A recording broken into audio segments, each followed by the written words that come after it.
Nobody indeed. What is up? Welcome into Driving the Nightline. My name is Alan Bell, and we have a great show lined up for you with the crew ready to hit on tonight's picks. All right, if you ever want to get in, you're a part of the Driving the Line crew. All the information is in the Discord. The link, the time, how to do it. Real simple. Join on in, man, and this is for you or woman, anybody. If you're part of the crew, it's for you. Now, got some great guests today, and I'll tell you what, we're not going to waste any time with it. Let me bring on all of our folks here. First off, all right, the Golden Boot crew got Ant and Pooh Bear. Ant, what's good, man? What's going on, brother? How you doing, man? Man, chilling, man. Doing great. Pooh Bear, how we doing? Hey, glad to be here, man. Glad to be a part of it. Hey, man, look, I'll tell you what, man, you guys have been down from day one. So before anything, and Seth, your beautiful mug. We'll get to you in 1 second. I want to make sure that we plug our guys here. All right. Pooh Bear, let it rip, man. How can we find you? Where, when, all of it, and as well, man. Yeah, you can find us at the Golden Boot. It's the Cajun spelling. So GEAUXLDEN Boots.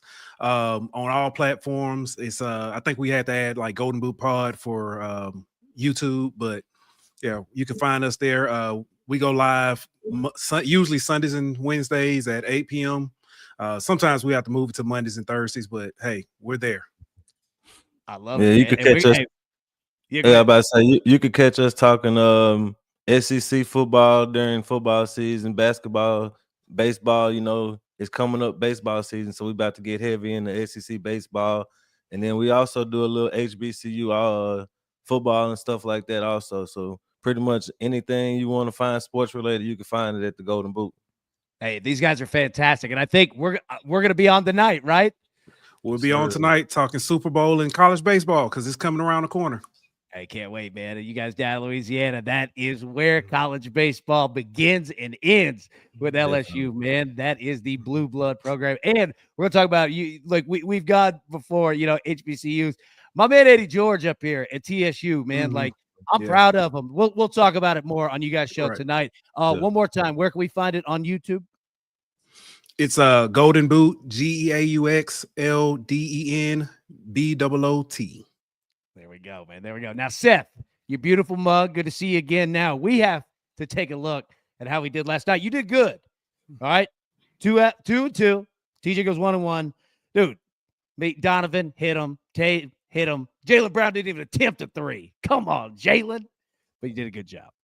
All right, Seth. So I'll tell you what. You always go first, man. Let's hit our picks for today. What you got, buddy? Got the Oilers versus the Blackhawks, first period over 1.5. The Oilers were 9-1 to the over in their last 10 first periods and 2-1 in their last 3. On the other side of the ice, the Blackhawks are 8-2 to the over in their last 10 and 2-1 in their last 3. The Oilers are absolutely peppering the net with the puck right now, shooting 15, 14, and 13 in their last 3 periods, respectively. In Chicago's last outing against the Panthers, they allowed 22 shots on goal in the first period. That's just poor defense right there. I like how these metrics add up. I'll lay the juice all the way up to minus 140. Any higher than that, I'd wait a few minutes and bet this one a couple minutes into the game. Bruins first period money line. Bruins are 1-1 and 1 in their last 3 first periods, and the Rangers are 0-3. Both of these teams are pretty flat on the year in the first period, but I've seen more life out of the Bruins as of late. The Rangers are a slow starting team that has failed to win a first period in the last 4 games straight. We're getting plus money here, so let's bet it and forget it. Mizzou first half +5. Mizzou's played some really good ball as of late and played well in the SEC matchups in particular. Most notable, the Florida game a couple weeks ago when they put up a 50-burger on the Gators in the Swamp. Mizzou's averaging 42 first half points this season, 36 in their last 3, 37 on the road. Tennessee's averaging 35 first half points this season, 25 in their last 3, 37 at home. 2 of the last 3 Tennessee games were at home, averaging just 29 first half points in those 2. Give me the 5 points in this one as I see it playing much tighter than the books do. Cleveland State +1.5. Cleveland's currently on a heater, winning 13 straight games. The last time these two went toe-to-toe, Cleveland was favored by 4.5 and ended up winning 76-58 in Cleveland. I don't see the switch in venue making a big difference here in this outcome. Cleveland State is 4-0 against the spread in their last 5, and Northern Kentucky is 1-4 against the spread in their last 5. I look for Cleveland State to continue their winning ways here, but I'm going to go ahead and take the 1.5 points so I'm not kicking myself in the ass later for losing by 1. There you go. Hey, I've been doing that for 3 days straight, man. Just kick in the teeth. Dude, it's brutal. Yeah. Hey, and I feel you on that Missouri, man. In Knoxville against Tennessee, I played the over this morning. Like, Tennessee's due for some points, and they're due to give up some points, too. And Missouri's a good basketball team. I think we're going to see a lot of points in that one. All right, Pooh Bear, you got 2 here. All right, first off, you got an SEC play tonight. All right, and then also you got a prize pick. Break that one down, but hit the Georgia one first, man. What you got? You on mute. There you go. I owe you. I owe some memberships for that one. You good? Let it rip. LSU is a team of halves. In non-conference play, they were terrible in the first half and showed up big in the second half. In conference play, it's the opposite. They have been really good in the first half, and then in the second half, they run out of steam. I see this one playing close in the first half. It may be a 2 or 3 point game. LSU may even be in the lead. They'll keep it close until about the 12, 11-minute mark, and then Georgia will probably blow it wide open. I see Georgia covering this pretty – I'm not going to say easy, but 9, 10 points, I don't think it's going to be too much of a sweat. So give me Georgia minus 8.5. It pains me to say it, but hey, you got to take it. And for the prize pick, I know, yes, you're reading that correct. That is over half a passing yard. Right now, Prize Pick has a promo going on. You can get, as long as Patrick Mahomes throws for 1 yard, you can use that pick. And that's an easy win for everyone. Pair that with some of the other things. I don't think anybody's going to be able to stop Saquon unless they put 13 on the field and Andy Reid gets out there himself and starts trying to make tackles. So I can see Saquon getting in the end zone. Also, I also see Jalen Hurts at least making one passing touchdown, whether that's to AJ Brown, or if that's to Devontae Smith or even Goddard. I see this one as pretty standard pick, easy pick. I didn't want to get too wild with this one, just some easy money, quick money. So those are the 3 that I took for the Super Bowl. Hey, I like it, man. And I'll tell you what, you're talking about Georgia, you're talking about LSU. Yeah, sometimes you say it pains you. Hey, business is business. Yeah, right. Business is business. You got to do it, man. All right, now, Ed, you got 2 plays here, NBA, and then you also have one for the Super Bowl. My man, let it rip, buddy. Yes, sir. Tonight I'm going to go with Philadelphia 76ers at home against the Miami Heat. Both teams are coming off a game last night, but Philadelphia gets to stay at home in their own beds while Miami has to travel from Chicago to Philly. It's pretty much a pick'em game. Some places have it Philadelphia minus 1.5. BetMGM has Philadelphia plus 1.5. So I'm going to take the more favorable line of the two. And with Joel Embiid out tonight, Paul George out tonight, I'm expecting a big game from Tyrese Maxey. I'm expecting him to kind of go back to what he's been doing all season with those guys being out, put up some big numbers. So I think Philadelphia is going to at least keep it close, but I got them pulling out a close one tonight, plus 1.5. And then in the Super Bowl, you can find this on BetMGM also at minus 120. The Chiefs and Eagles longest field goal over 47.5. Last year, Harrison Butker set the Super Bowl record 57-yard field goal against the 49ers. So I could easily see him kicking one over 47.5. And also, Jake Elliott, the kicker for the Philadelphia Eagles, has a long of 50 on the season. So he's very capable of kicking one over that distance as well. And I expect there to be kind of a defensive struggle some in this game, and scoring might become at a premium some. So I expect some field goals, and I expect to see some long field goals. So give me that longest field goal over 47.5. I love it. And like with Philly, like they really only kick long field goals. Like once they get inside the 30, it's touchdown mindset. They're just going. You know what I mean? So I like that play a lot. And I mean, 2 years ago, that Super Bowl between these two was decided by 3 points. Like they know it. Like 3 points absolutely matters. And when you got Bucker as well, like the Chiefs are never afraid to kick field goals, long ones. I like that, man. That's a great play. All right, I've got 2 for tonight. And look, Ant, pretty much basically what you just said in regards to breaking down the 76ers, and you've got players just kind of continuing what they've been doing, right? Like, I'm not going to overthink it. All right, we've got Cavaliers and the Pistons playing against each other. Donovan Mitchell, I'm going to take him over 3.5 threes at plus 110. I'm going to take Malik Beasley over 3.5 threes at plus 110. You could parlay these. All right. So essentially we need 4 3-pointers from each guy.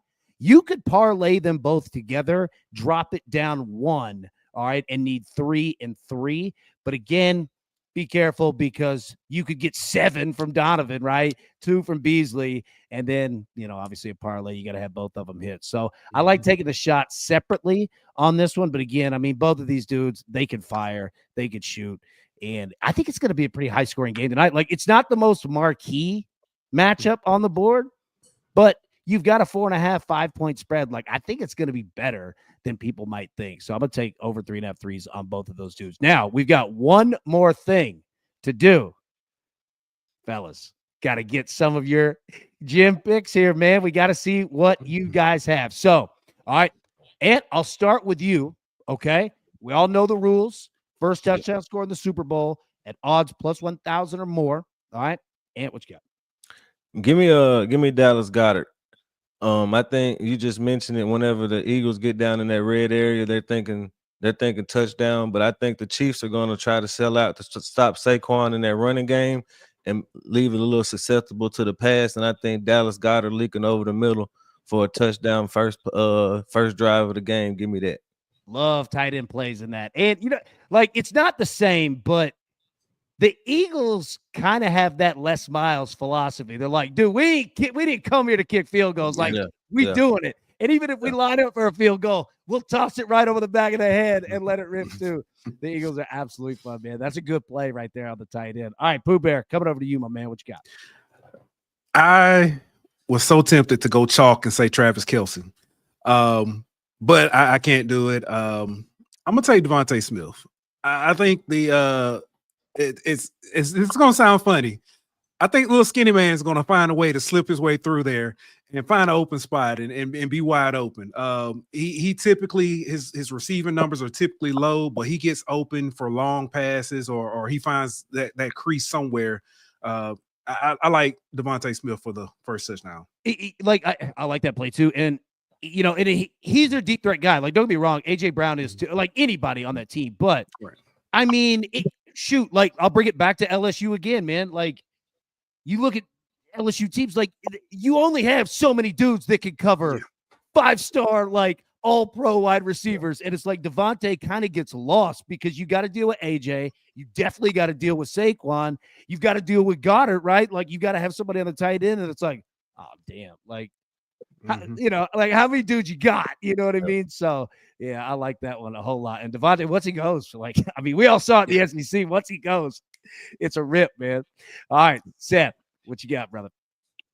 Man, look, I'm going to go Noah Gray on this one. Everybody's going to be keying in on Worthy, Mahomes, all the big names, even Juju. I like Gray here, man. He had a great year this year.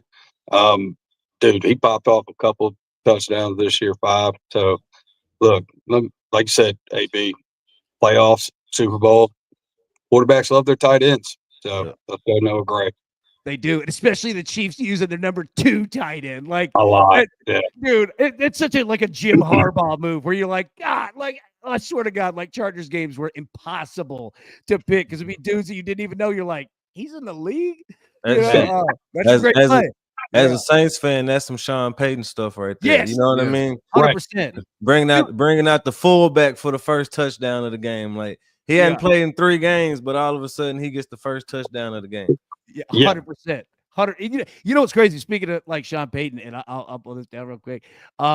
It's wild. You look at the AFC West now. All right, now that Pete Carroll went to the Raiders. All right, so Sean Payton won a Super Bowl. Pete Carroll won a Super Bowl. Obviously, Andy Reid won a Super Bowl. Jim Harbaugh's been to a Super Bowl, didn't win it. Then you look at Pete Carroll's won a national championship. Jim Harbaugh's won a national championship. Like, dude, you have coaches out there in the AFC West when you brought up Peyton. But, dude, That Super Bowl was fun, man. Like Yeah. I know.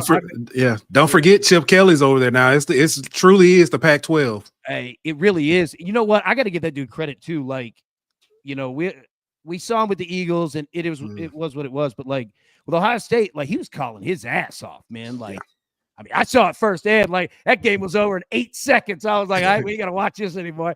But like humble, like you didn't hear Chip Kelly say a word. He was just out there doing his thing. Like him and Pete. Let me say, Pete Carroll ain't done a lot of losing. Like on his resume, like it's been weird when he leaves places, but he ain't done a lot of losing. Like Duke can coach, you know. And I think their philosophies match up. You know, Chip Kelly wants to run the football, you know, and obviously that's what Pete Carroll wants to do, unless it's, you know, at the 1 yard line in the Super Bowl. But he's gonna try to establish a run game, and I think Chip Kelly is gonna do that pretty well. You know, we saw that at Ohio State, like you mentioned, with them two running backs that they had this year, what they were able to do, both going for 1,000 yards. I think he's gonna try to do that, and don't let him get Ashton Genty in the draft. That'll really establish that running game for him. Huge. They won't need a quarterback. That's true. Yeah, they're like, dude, well, hell, look at the 49ers, and I'm not taking anything away from Brock Purdy, but it's like that, like they didn't know he was going to be that. Like that was their philosophy. Like, well, we'll just build out everything else, and then they're, oh, damn, this dude can play too. You know what I mean? So I mean, I could play quarterback for the Raiders if all I got to do is hand it off to Genty and throw it to Brock Bowers. I mean, that's pretty easy. You know what's funny, man? Like it was so funny when Bowers came out, like obviously, and he gets drafted, and we had all seen it, like being in the SEC, but like I was telling people, I was like, this dude is incredible, and he could take handoffs. Like this dude is a freak, man. Like he is not. Like, and he had him and who was white dude for the Chargers, Lad McConkey. I was like, don't sleep on that kid either. That dude. So Beast. That little dude cut your ass up. Like, AB, we actually, there's a common thread there. Of course, there was 4 rookie wide receivers that had 1,000 yards, or rookie pass catchers, shall I say, that had 1,000 yards. All 4 playing the SEC.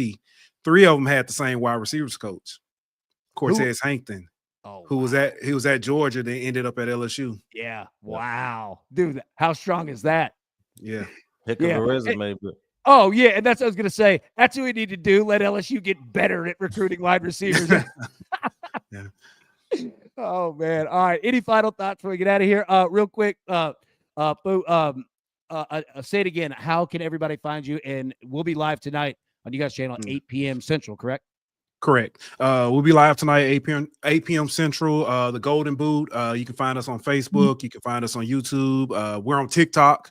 As long as that lasts, we're on Twitter. I'm not calling it X. Your mama named you Twitter. I'm gonna call you Twitter. So, but it's the Golden Boot. GEAUXLDENBOOT. Golden Boot. There we go. Well, hey, I sure love having you guys, man. And look, this ain't the only time either. We'll get you on the morning show as well, because I mean, you guys break down so much. And Ant, you know, we were talking like, dude, you're a stud at WNBA in terms of that. So we definitely got to get that in, man, for sure. Let's do it. Hell yeah, man. Hell yeah. So good to see you guys, Seth. Obviously, always good to see you, brother. Any final thoughts you got? Yeah, real quick, got a little tidbit, man. Butler has lost the last 7 straight at the Rock against Seton Hall. The Pirates are out for revenge as they lost a tight one earlier this season. Seton Hall money line currently sitting at plus 145, man. All right, you convinced me. There we go. That's all we needed. All right, everybody. Hey, appreciate you guys and everybody tuning in. And like we said, man, if you guys want to get in, all the information is in the Discord. Join that. It's free. You can see it. It's simple. I'm telling you, instructions are unbelievably easy. And look, I mean, these guys are pros. They crush it every time. And you can too, as part of the crew. Come hang out. Have fun with us. All right, everybody. We'll be live tomorrow, normal time, 10 a.m. Eastern. But until then, best of luck. Cash these damn tickets. And we will see you tomorrow. Thanks. Who's got it better than us? Nobody.